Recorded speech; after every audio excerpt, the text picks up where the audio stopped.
Well, stocks continue to hit all-time highs, but are investors about to be left high and dry? To Derrick, Kinney, and Steve Lieb on how this rally could be in danger in a really big way. I'm going to start with you, Derrick, on this. A lot of people are getting antsy about the market.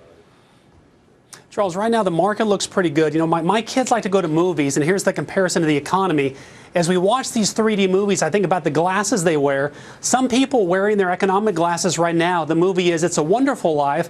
For other people, it's a crummy life. It all depends on what perspective they're seeing things through. If people are worried about losing their job, how am I going to make my rent or my house payment, pay for Christmas? Their perspective is things look pretty bad, but the haves and the have-nots play it out.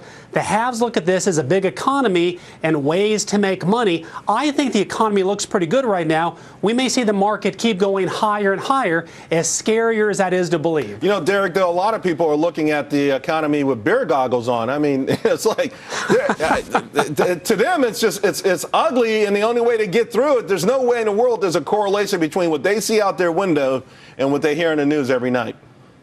That's right. And the key with that is, again, a big divisiveness between the haves and the have-nots. If I'm at home thinking about, am I going to lose my job? How am I going to pay for my health care? How will I save for my kids' education or retirement? That could cause me enough worry to not put money into long-term investing, but to pay for the bills right now. Therefore, I miss out on this economic growth. Right. Keep in mind right now, if people can save regularly, little dollars each month can go a long way for the long term. Apple, now this probably isn't going to be the stock that goes down, because here it is, Apple signing yet a major deal. This one could lead to hundreds of millions of new customers. We're talking about the deal in China. Derrick, what do you think? Well, keep in mind, what this does right now, Charles, it accesses 700 million subscribers of China Mobile. But I think the bigger story is this. It's not just about phones. It's about the bigger Apple brand unveiling itself to the entire China community. Apple products are like potato chips. You can't eat just one, Charles.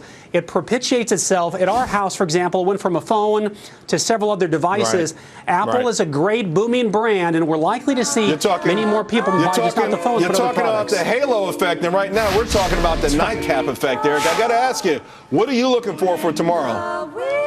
Big news tomorrow, new home sales, one of my favorite devices to look at here in terms of economic reports.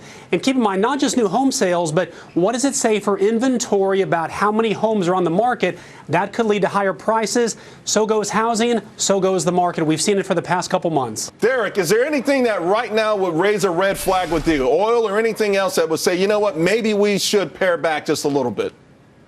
Yeah, what I would keep an eye on like a microscope is the Fed stimulus. They've talked about easing back here in January. How the Fed sort of unravels itself is really going to lead to how quickly the economy keeps going or it begins to unravel. Watch what the Fed does and how they communicate how the economy is doing. Wall Street's watching that very, very carefully. If the news looks good, I think the economy itself has some room to run.